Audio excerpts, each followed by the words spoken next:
Hello, our task today to boldly go where no Pavlo has gone before, and today we'll be reviewing FiiO new hybrid model FH11. So basically it's a dual driver hybrid model, one dynamic driver with carbon-based diaphragm and one customized balanced armature put in the similar die-cast shell similar that was used with FiiO's FD11. So basically you are I'm sure you are familiar with this numbering schema. Means that it's FiiO hybrid earphones first generation and one for like entry level model, and their price for now is $50 on FiiO on FiiO's AliExpress, and they should be available for about $40-50 depending where it will be sold, and also for some additional dollars you can get them with balanced cable or some another cable options that FiiO recently released. They actually created pretty nice adapters from 2-pin to MMCX if you want to use it with these earphones or similar ones. They released nice affordable balanced cable and a lot of other interesting new stuff. But let's have a closer look. As you can see, package is really shiny. I don't know, am I allowed to whine about how I like previous FiiO packages or not, but now we've got this one. For me it looks a bit too much, but I don't think that anyone will bother with this box in the future. So like one time you unpack it, throw away, and that's it. So here it is in the box, in the cardboard tray under plastic lid. We've got earphones themselves and silica gel, stock cable, and two set of tips. So what we've got here, let's unwrap them, preferably not tearing bags too much. I like to keep everything in stock plastic bags, and here we're getting FiiO tips. I don't remember, like HS11 or HS1, whatever they were called. Soft silicone with color stems. And here something black, so most likely also traditional black silicone tips. Still need to unpack to check it out. So not black, but also classical gray tips that we also seen many times with FiiO earpieces, and not only FiiO. So shell is similar by shape to FD11s, but here used a bit darker hint. FD11 were like absolutely shiny and mirror polished, and this one is closer to actually dark gray. Faceplates are almost the same, but except of 6 rhombs, there are only 5. So here we, but maybe I forgot, and no, FD11 had 6. I'm pretty confident. And nicely built casted shells made of metal with nice polishing. Of course, they are pretty easily getting fingerprints, but still pretty fancy looking. As you can see, inside implemented some complex acoustic schema, because they have one vent hole here and another one here, and also on their website you can see different internal diagrams showing that sound goes by the spiral tube here. So really nicely looking, fitting nicely into ears because they are small in size, so good wearing comfort, at least for me.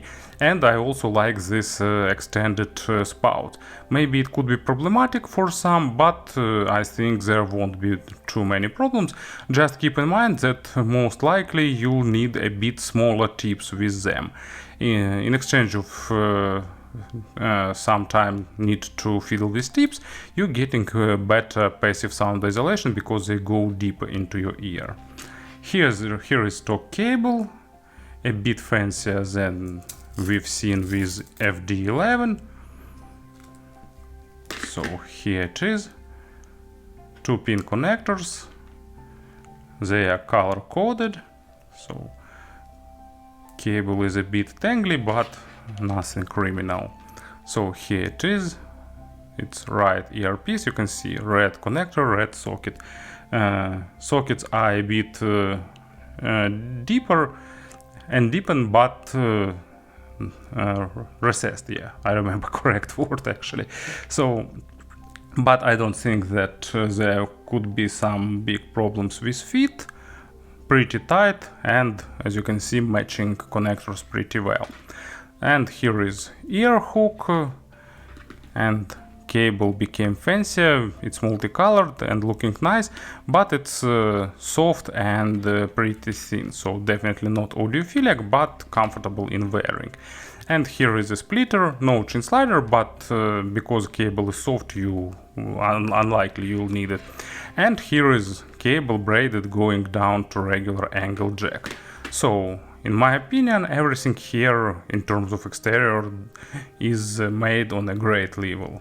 And of course about the sound, I gave them about 48 hours of burn-in, but there were no significant changes in their sound signature.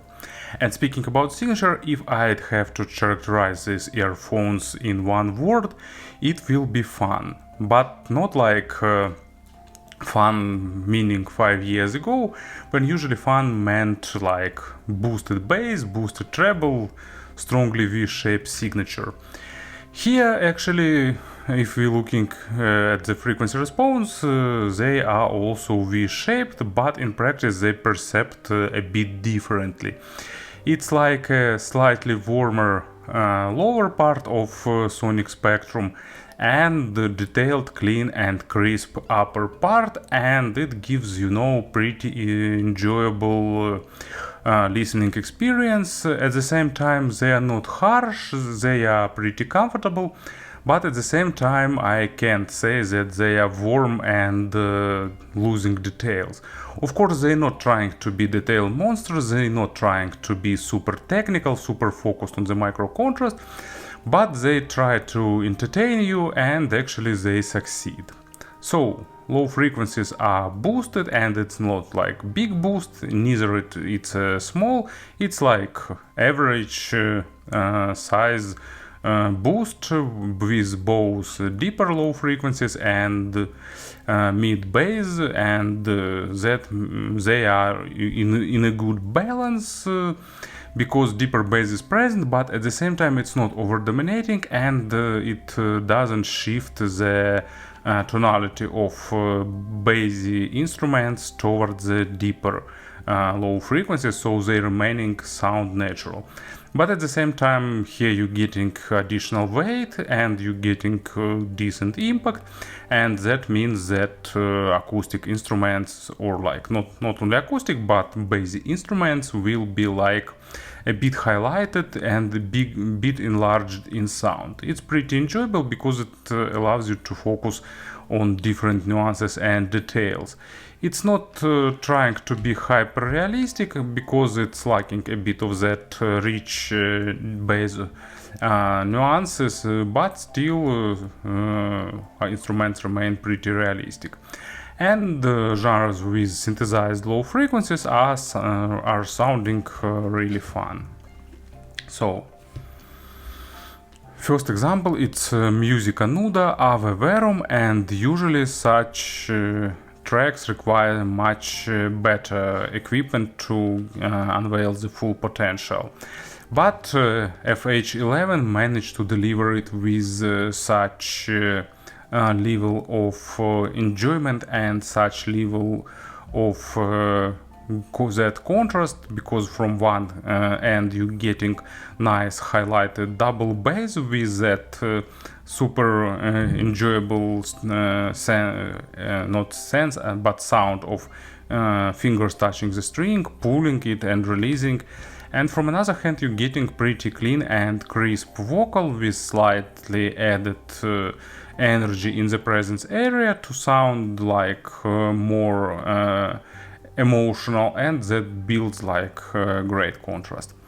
And just pure electronic music, the Prodigy, Narayan, and from one hand you're getting weighty and punchy bass, from another hand plenty of details for the rest of the track and percussion, so that's sound really nice.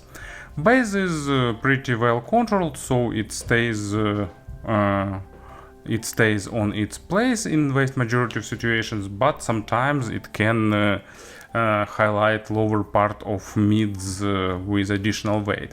But it's not super noticeable, at least to my ears. On some tracks, male vocals getting additional weight, as well as instruments that are hitting to the lower mids.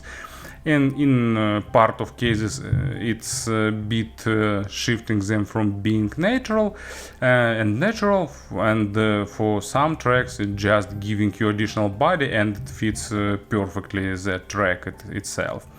Middle mids and upper mids are like clean, crisp, not trying to be focused on the micro contrast, but at the same time having nice resolution.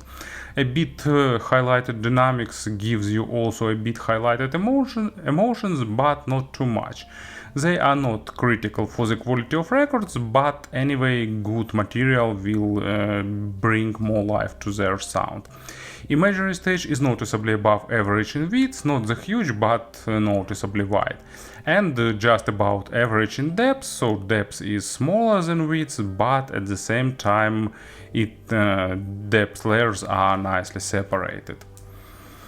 And first example for the mids frequencies, it's threshold, really great group that deserves more popularity. It's like they are mixing classical thrash metal with melodic progressive elements and delivering nice like heavyish music. It's not really heavy, slightly on the heavier side, with great riffs, cool tunes, so really enjoyable, really catchy, and I think they definitely deserve more praise and more attention. And Stop Dead is a typical track with additional instruments in the introduction, pretty forward heavy guitar parts, and actually these earphones deliver it well. Sometimes they are highlighting a bit bass guitar, but actually not too much, so it won't be an issue. It's just a representation for those who like a bit of additional meat. And second example, it's I Put a Spell on You, versioned by Brian Reitzell and Mark Lanegan from the American Gods soundtrack, and it's just another great version of great track, and it starts with trumpet, and the trumpet really sounds great here, and then like rhythm section that playing vital role here, and on top of that signature vocal. Actually that's the case when male vocal benefits of slightly additional weight here, and also you're getting like nice punch of drums, also really enjoyable. Treble is slightly boosted to balance low frequencies, but not too much, at least to my ears. I won't call them bright. Of course, if you are super treble sensitive, for you it can be a bit too much, because they're not trying to soften the treble. But at the same time, I definitely won't call them like spiky or harsh, and like I think for vast majority of people, amount of treble here will be decent. At least to my understanding, so I don't have statistics anyway. Extension is surprisingly good. It's not the biggest one, but above average, and that means good basic overtone saturation, and even more advanced overtones are present. Layering of course is not present here, but it's something to expect for the budget segment anyway. Character of treble is typically balanced armaturish with faster attacks and decays, and that gives you sense of airness and treble saturation. And let's go for examples. First one is Imperfect Lock by Hans Zimmer, and interesting track. It's almost ambient, but it has that deep bass that builds the foundation for the whole track, and it's present here, and it played normally. And for the instrumental part, of course, they're lacking layering and bit more technical representation of the mids, but still, anyway, they give a pretty enjoyable listening experience with that good contrast and overall well-developed mids and treble, and that extended overtone saturation in the treble area gives you a bit more additional realism. And final example, it's Snarky Puppy and Dumby, deep, like classical big band jazz with good vocal, with lot of interesting instrumental parts, and all them require decent treble because it's recorded also pretty well. And of course not at the full potential they deliver this track, but also in nice and pretty enjoyable way. Speaking about the sources, this earphones requires some digital tonal converter at least, or some upper basic level player to show their full potential. And they are really engaging in terms of experimenting with different source representation, because with something bright and focused on the micro contrast, like, I don't know, Heidi's, you can get one signature. With something warmer, you can make them more lush and more relaxed, and that will be another pretty enjoyable signature. With something balanced, like FiiO's own digital tonal converters, you can get something in between. So really interesting to experiment with sources. But if you thinking about getting some digital tonal converter with them, so first think what you want to do there with the representation. And comparisons, I don't know, for example, let it be FiiO's FD1 that I also reviewed recently. FiiO FD1 is a bit faster, bit less lush and warm comparing to this model, with slightly more forward treble, so a bit of different signature. This one is shifted more towards a bit relaxed side, but to be honest, I like this signature a bit more. So that's FH11. I'm pretty sure that these earphones won't conquer the hearts of true audiophiles, but definitely a lot of people will like the signature because it's super enjoyable and super entertaining. Thank you for listening, thank you for your attention, and of course have a great day.